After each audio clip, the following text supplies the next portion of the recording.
Which unit were you? We lived in 211711, which was behind this unit. So it all started behind this unit right here. So we were about 10 feet from where the fire started brewing, and the wind blew it all this way and destroyed all of these. I mean, is it kind of surreal just seeing kind of the gutter and the flashing? It's crazy. I was sitting down there in my dad's truck when he came, and about 30 minutes after the fire, and I started to see the roof going in and these windows being busted out, and it was just like it was like a war scene almost. It's scary. Sure. Didn't know what to think, you know, just like my house is burning, you know, like how did this even happen? Yeah, and again, pretty extensive. I'm sure the flames were pretty intense. Oh yeah, at one point, well, I never expected this, but I saw the top of the building. I literally saw about 4 feet in flames, like it was a bonfire, like the whole building was on fire. So.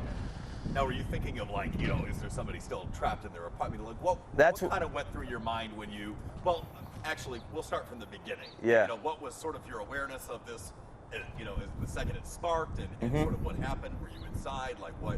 So, like, 8:15 in the morning, I usually wake up at 8:30, but 8:15 I start hearing, like, funny noises, like, kind of like, I didn't know if it was the wind or if it was somebody making sounds, so I kind of just, like, got up. Regular morning, went to the coffee pot, I turned up the heat, but immediately when I turned up the heat, I smelled a weird smell, and then I went up, peeked my nose into the vent, and it smelled like a fire. So I was like, oh no. So I went out and checked the furnace room, and I smelled in there, and it smelled a little bit weird, but nothing too crazy.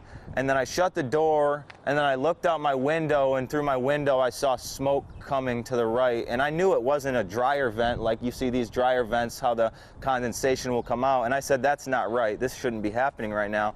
So immediately I thought, well, should I call maintenance? But then I realized maintenance wouldn't be able to do a whole lot, so I decided to call 911, and that was a blessing because within 5 minutes smoke was in our apartment, and my girlfriend Elena said, we need to get out right now. So immediately when that happened, we came down this stairway, we were knocking on all the doors, pounding on doors.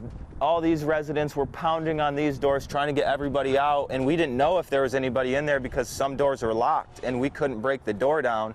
So we were hoping and praying that everybody had gotten out. But from what we saw when we were in the parking lot, most everybody from the complex was out here or they were at work. So everybody was lucky to get out safely, so that's a blessing. We were all spared. And our lives are more important than anything. You know, it's hard to see everything burnt in front of our face, but like at least nobody lost their life, you know, and we hope that the firefighters who got injured are okay. Because this is a fire, you know, they don't fight these every day in 40-mile-an-hour winds. You know, you don't really know what's going to happen. You don't know if the walls and the floors and the ceilings are safe. You know, they're just in there trying to help, and it was crazy to watch. Well, it sounds like you did a lot of that yourself, and like everybody pitched in and just sort of ensured, you know, that result. Yeah, one of my friends at the bottom floor, this is his van, his name was Craig, but he just had woken up and I was pounding on his door and he thought I was kidding. So I came back a couple minutes later, pounded again. I said, Craig, there's a fire, there's a fire. And he came out, and a couple hours later he thanked me. He said, you saved me. He said, I thought you were kidding. He said, I was on the toilet and I smelled smoke, but I didn't think it was real. So it's kind of just a blessing, you know, to be able to know that, you know, I didn't do it, but I helped people, you know, stay alive. And, you know, that's what it is about, you know, just helping people. You know, when there's nothing, you just got to help other people. There was a gentleman, he lived in this unit. I'd never met him in my life, and he came down here, he was bawling. He said, dude, I lost everything. I said, dude, I don't know who you are, but give me a hug. We're in this together. So it's just kind of cool to be able to partner and just love everybody, even though, you know, we don't know who they are, but just to partner, you know, and bring it all into one family. Yeah, and I think especially in the face of such an unimaginable situation. Obviously, you see this stuff on the news, and you see it all, you know, play out, and you know, what the response looks like and all of that, but I mean, it's something probably totally different when you're in the middle of it. Yeah, my first response was, there had been a fire. I think there was a warning before, but my first response is when the fire alarms go off, you go outside and you get in a line, you wait for the fire police to go check it out, and then you go right back inside, you know? But this time it was not like that. It was completely different. And I had seen my best friend's house burn down when I was 6, but I never really pictured it with my mind that I would be watching my place burn to flames. You know, it's hard to imagine. You know, you can't understand why some things happen, but some things just happen.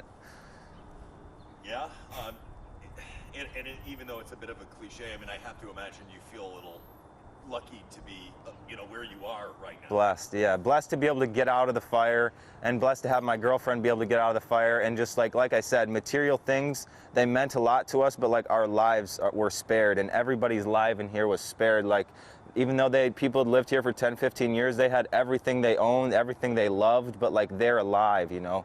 Things can be rebuilt, and you can create something out of nothing, you know what I mean? So it's a blessing that everybody's safe. Sure. Moral of the story, yeah. Perspective, right? Yeah. Unless, like, you know, if it was in the middle of the night, it would have been hard because, you know, people might be sleeping, somebody might be drunk, they don't wake up, you know, and you can't change that, you know. If they weren't busting down doors to try and find, like, people, you know, then you don't know if anybody's inside or if any animals or dogs or cats are in there. So it was a blessing that it happened at the time that it did, and we were able to go about it how we went about it. Sure. So you get out here, and at what point does the fire department arrive? Obviously, the response is pretty massive. Yeah, I called at 8:42, and we walked down here at 8:47, and we heard sirens. I heard sirens as soon as I called 911. So within 5 minutes, we had about six trucks up here. There was 2 ladder trucks. There was 3 trucks in the back right by that pool area fighting the fire from behind. And the wind was blowing this way, and I didn't really think that they thought it was going to move that fast. So they were over here fighting it, but I think it originated more so in the back of the building, which I said they didn't know.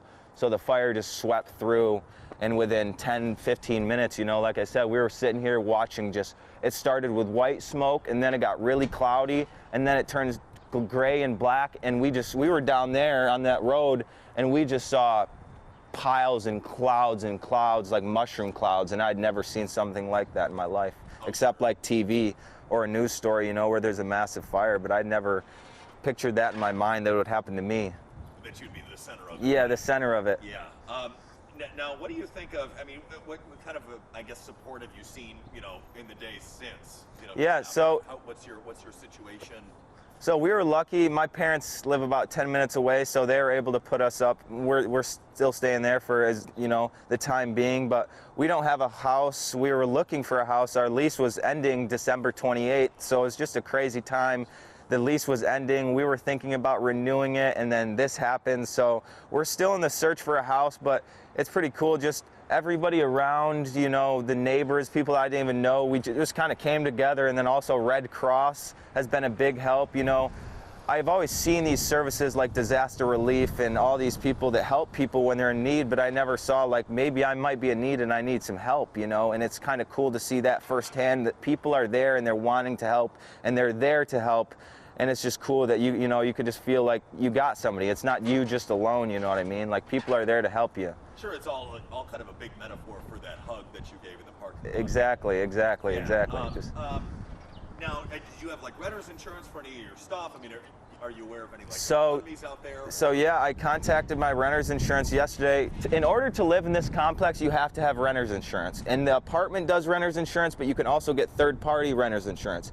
So I got a third-party renter's insurance, and I contacted them yesterday after speaking with them a month ago and updating my account, and I was told everything was good to go. And I talked to them yesterday, and they told me my policy was canceled, and my bank was disputing the policy. And with that, you know, they didn't, the insurance company, they didn't have anything else to say. They just said your policy's gone. And I didn't understand that. I still don't understand that, but we're at a loss right now, you know. There's no insurance money that's going to be covered because, like I said, the policy was canceled, and I wasn't informed, I wasn't called, I wasn't emailed. So my parents, you know, me and Elena, I'm a giver. I never ask for help, you know, and I'm just give and give and give because that's who I am as a person. I love giving. Living is about giving, but in this time, we didn't even ask my parents, but they created a GoFundMe to help us out, you know, because they had a lot of friends that have reached out to them and said, how can we help? So they thought it might be a good idea to just create one giving site, or if it's not financially, it's even just pouring out your heart or giving some time or giving some, you know, energy to help us out. It doesn't have to be money, but it's just like, we just need help. We're just in a loss right now. Very, very well said. Is there anything at all you would add? Anything else that kind of occurs to you about the experience, what you're dealing with now? I would make sure it's just like, first of all, smoke detectors are a big thing. Our smoke detectors weren't going off, and it's not a common thought for a resident, you know, but make sure everything is working properly, you know, and make sure you have renter's insurance or you have home insurance, because it is such a vital thing, you know, even though it was only, this renter's insurance policy was $14 a month, but it covers up to $30,000 in damages, you know, so it seems like it wouldn't help you, but it is vital, and I learn it now, you know, it's a learning experience, you know, everything happened for a reason, I believe, but it is important, you know, even the maintenance checkups, you know, just make sure, there's things that are out of your control, but there's things that are in your control, so do everything that's in your control to make sure you are safe. Sure, you're your own best advocate, right? Yeah. Okay, all right. Anything you would add, Chelsea? Yeah. How long have you been in the unit? So we moved in on June 29th, and we were, like I said, our lease was up on December 28th. So we've been in a jam for the last couple months, you know, just trying to find a home. We moved in here temporarily because it was a nice place. We didn't have anywhere to go.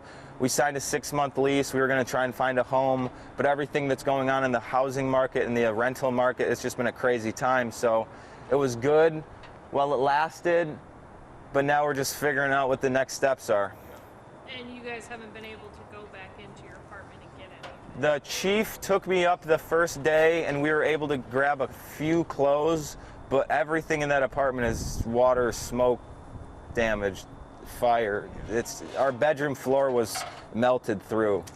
Our closet, I think our closet fell through, but about a 10 by 10 section in our living room was about the only place that was not destroyed. And But you had talked about one of your neighbors had lived here for 15 years and she was at work? she was at a church retreat, and she came home. She lived in this second story right here. She came home. She had 2 cats. Her cats got out alive, but she came home at 3 p.m. right when the fire was over, and you know, it's kind of that's a nightmare to pull up to your house and your house is gone, you know. Rather than being here was a blessing, you know. I thought it was a blessing that I woke up and I was home.